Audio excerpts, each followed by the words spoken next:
Hello everyone, this is Professor Nelson from Electronics. Today we're going to learn how to use a digital multimeter like this one here, or like the one you have at home, so you can use it without fear of damaging it. So, without further ado, let's learn how to use our multimeters. But first, a big hello to all my subscribers, to those who comment and share the videos, and especially to the channel members.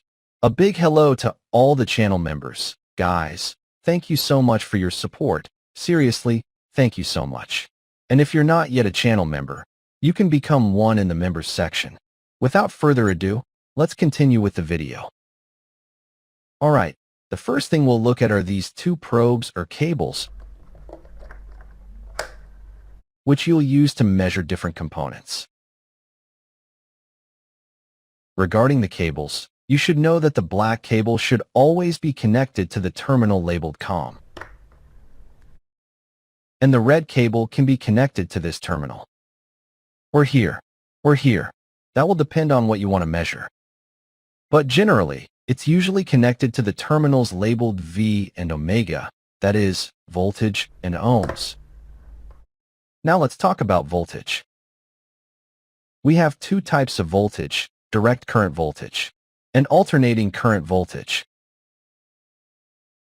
Direct current voltage is what we have in batteries, and alternating current voltage is what we have in electrical outlets. Both have different measurement ranges or values. For example, this one has 20 and 200 volts. The other one also has them. These numbers are the ranges or maximum values that can be used to measure a battery or the voltage of a voltage adapter. In this case, a battery like this one has a voltage of 1.5 volts. This means we have to set the range to a voltage greater than or equal to the one we want to measure. However, if you don't set it to a higher range, nothing will happen.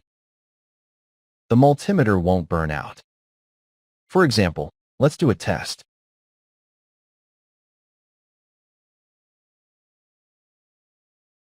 Now, you have to remember that we're talking about direct current, so it will have polarity.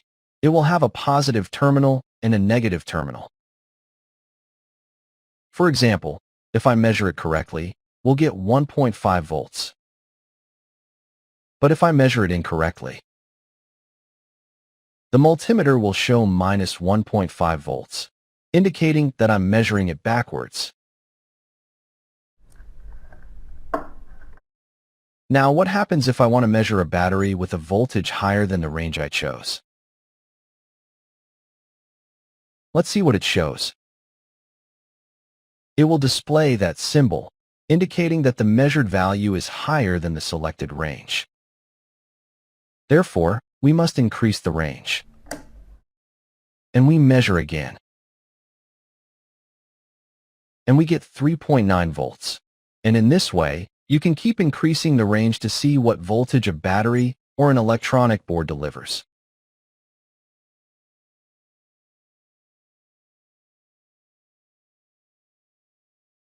For example, it measures minus 9.5 volts, which means it's reversed. We reverse it and measure. And we get 9.5 volts. And that way you'll know which is positive and which is negative. That's if we're talking about DC voltage.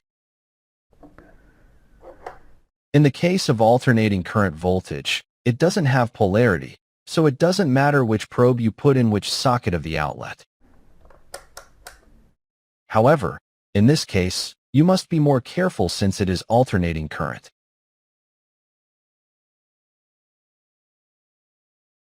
And we have a reading of 220 volts, which is correct. Let's see what else we have. Just as we have direct current voltage and alternating current voltage, we also have direct current and alternating current with different measurement ranges.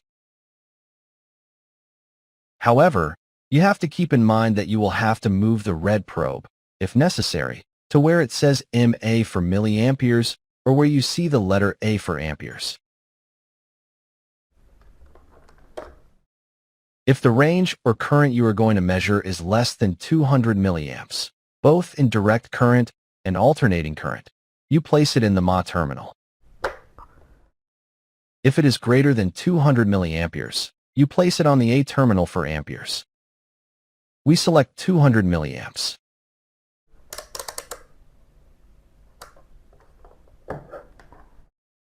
And take the measurement in a circuit.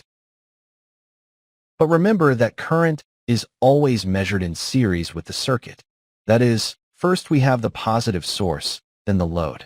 And then we connect our multimeter in series, closing the circuit.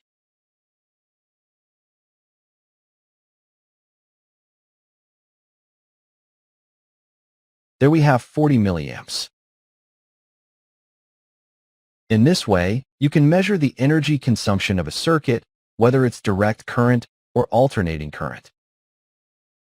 After that, you'll have to move the red probe back to its original position to be able to take other measurements besides current.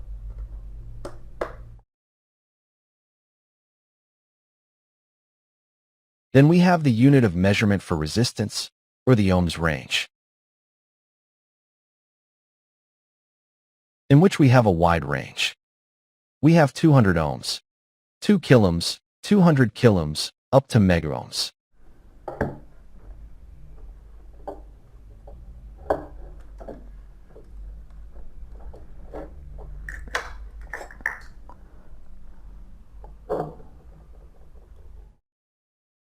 You have to measure the resistors without power.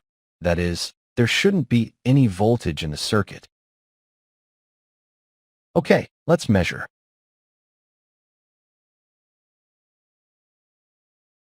You can see that I'm measuring, but the multimeter isn't showing anything.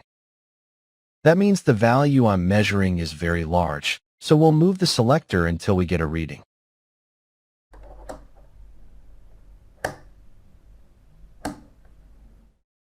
And we have a reading. It says we have 99 kiloohms, meaning the resistance is 100 kiloohms. Now let's measure the other resistor.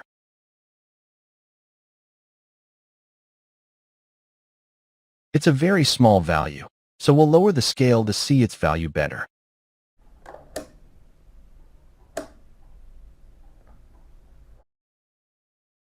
And there we can see that we have 0.292 kiloohms, meaning we have 292 ohms. And looking at the resistor colors, it's correct. This one is 300 ohms, and this one is 100 kiloohms. Very good. What else do we have here? We have the letter F, which means we can measure capacitors. However, the range is quite small, from picofarads and nanofarads down to 20 microfarads. Therefore, we will not be able to measure values greater than this. And besides that, this multimeter doesn't allow you to measure capacitors with the probes, because you have to place them precisely in these holes. However, there are other multimeters that do allow you to use the probes for measuring capacitors. You can measure non-polarized capacitors, such as ceramic or polyester capacitors, and polarized ones like electrolytic or tantalum. However, on this occasion, I won't be able to measure this capacitor because its capacitance is greater than what can be measured. However, we can measure other capacitors. But don't forget that first, you absolutely must short-circuit the capacitor's pins to measure its capacitance.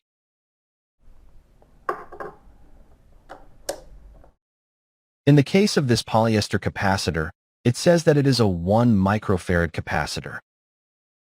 Remember that in this case, it doesn't have polarity, so we put it in regardless of its orientation. We placed it at the maximum range, and we insert it into the holes. And there it tells us that it's 1 microfarad. Therefore, in this way, you can measure capacitors and know if their capacitance is what the capacitor indicates or if it's damaged. Let's see what else we have. Finally, we have this scale which will allow you to measure the gain of BJT transistors.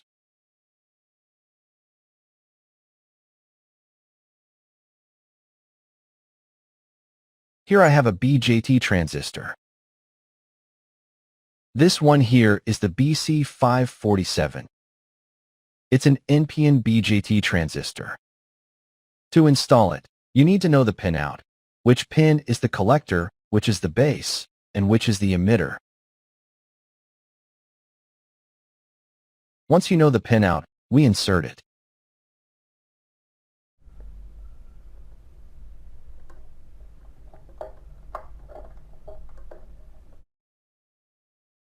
We move it a little, and we get the gain.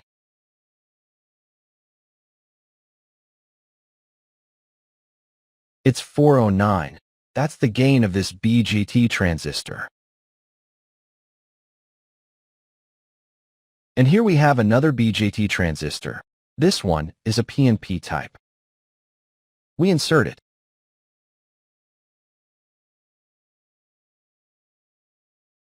And we have a gain of 586. The gain of this transistor is higher than the other one. And that way you can obtain the different gains of all the BJT transistors, so you can build your circuit. Well, in this way we were able to see all the units of measurement of a multimeter. And now you know how to measure the different components and units of measurement.